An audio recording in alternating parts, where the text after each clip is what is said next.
हे आहे दक्षिण सोलापूर तालुक्यातील वळसंग. इतिहासाची समृद्ध परंपरा आणि उज्ज्वल भविष्याची नवी दिशा. प्रगतशील आणि वेगाने विकसित होणारे गाव वळसंग.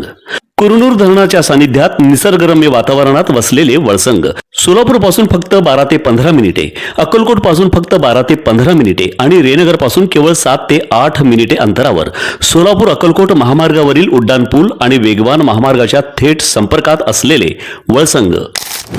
दक्षिण सोलापूर तालुक्यातील सिंदखेड गावातील मळेवाडी परिसरात वीज वितरणाचा डीपी ट्रान्सफॉर्मर जळाल्याने गेल्या 1.5 महिन्यांपासून संपूर्ण परिसराचा वीज पुरवठा खंडित आहे. वडकबाळ महावितरणच्या मनमानी व दुर्लक्ष करणाऱ्या कारभारामुळे शेतकरी संतप्त झाले आहेत. मळेवाडी डीपीवरील तारा एकमेकांना चिकटून जेंट होऊन डीपी जळत असल्याचे ग्रामस्थांचं म्हणणं आहे.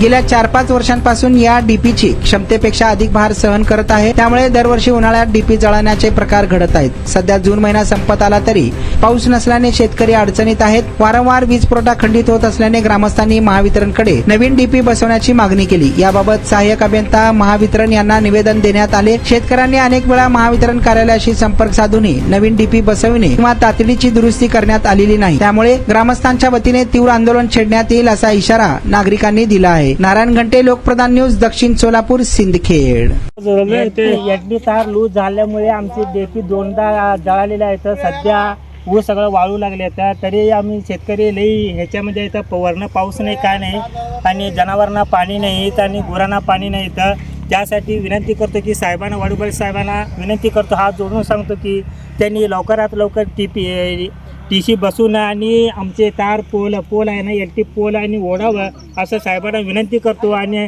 आमच्या दक्षिण सोलापूर तालुक्यातील सर्व आता सध्या तर पाऊस नाही. आम्ही सगळे सिंदखेडमधले शेतकरी आहे. आमच्या सगळ्यांचं शेतीपंप मळेवाडी डीपी येथे जोडलेले आहे आणि 20 मेला डीपी जळालेला आहे ते.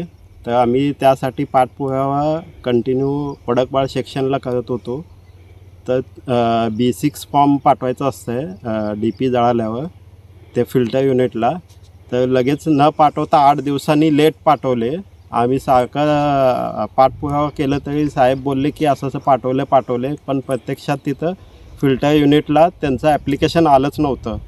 ज्यावेळेस आम्हाला हे कळालं त्यानंतर आम्ही ॲडिशनल एक्झिक्युटिव्ह मेत्रे साहेबांकडे गेले असता मेत्रे साहेबांनी जाब विचारल्यावर 1 जूनला म्हणजे डीपी 20 मेला जळाले होते, तर 1 जूनला B6 फॉर्म पाठवले त्यांनी फिल्टर युनिटला ऑनलाईन. तिथून फिल्टर युनिटकडून ट्रान्सफॉर्मर ऑइल संपलं आहे म्हणून 5-6 दिवस पुढं ढकलून आमचं डीपी आत्ता जस्ट एक 7-8 दिवसाखाली आलेलं आहे.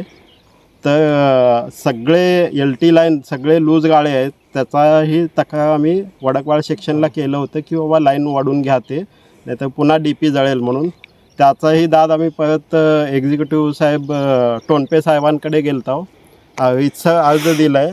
नवीन ऑलरेडी ओव्हरलोडेड डीपी आहे ते. नवीन डीपीसाठी सुद्धा अर्ज मागच्या वेळेस गणेश कांबळे साहेब असताना केलं होतं. ॲडिशनल डीपी किंवा नवीन डीपीसाठी आम्हा सर्व शेतकऱ्यांना देण्यासाठी आम्ही विनंती केलं होतं. तसं प्रस्तावही त्यांनी पाठवले होते वरती.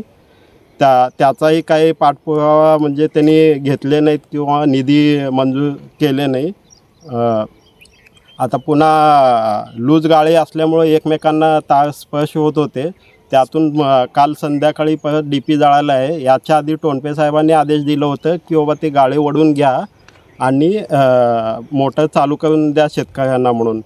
ते वडकबाळ सेक्शनकडून कुठलंही काम झालं नाही आणि ते काल परत डीपी जळालं आहे. याचं जबाबदार कोण? जवळजवळ 1.5 महिन्यापासून ऊसांना, आमच्या पिकांना पाणी नाही आहे, जनावरांना पाणी नाही.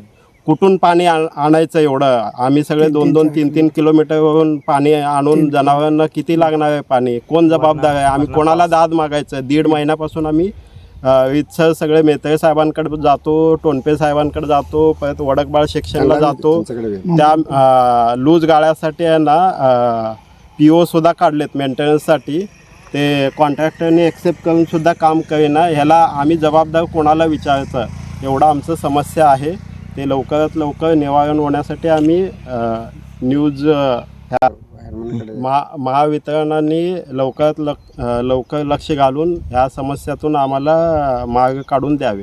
काल डीपी अजून पहिला जळालं होतं आणि दुसऱ्यांदा बी जळालेले तार सगळं चिकटू लागलेलं. जनावराला पाणी नाही. 1.5 महिना हेच हेलपाट मारलं लागलो. वडकबळला गेल्यावर सोलापूरला जा म्हणते, जुनी मिला, नंतर मंद्रुपला जा म्हणते. तर आमचं काय कोण दाद मागी नाही शेतकरी लोकांचं. एवढं सगळ्या डीपीचं आणि तार ओढायचं नवीन डीपीचं काम करून मिळण्याबाबत एवढंच विनंती आहे.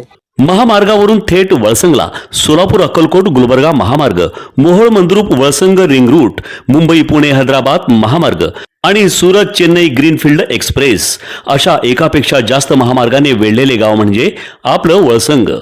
वळसंग हे आता महाराष्ट्राच्या नकाशावर नव्या विकासाचे केंद्र बनले आहे. वळसंगमध्ये आहेत प्रसिद्ध मंदिरे, सोलार हब, टोलनाका, जवळच आहे कुरनूर धरणाचे ताजे पाणी आणि निसर्ग सौंदर्य आणि विविध ठिकाणी आकर्षक हॉटेल्स व ढाबे सुद्धा. प्रवासात थकलेल्या प्रवाशांसाठी स्वादिष्ट जेवण, आराम, ताजेतवाने आणि प्रदूषणमुक्त वातावरण. वळसंग हे केवळ गाव नाही, एक उत्कृष्ट थांबा आहे, एक संधी आहे, एक भविष्य आहे. वळसंग ऐतिहासिक वारसा, आधुनिक कनेक्टिव्हिटी आणि उद्याच्या विकासाची हमी. सोलापूर जिल्ह्याचा अभिमान आणि महाराष्ट्राचा गौरव. वळसंग.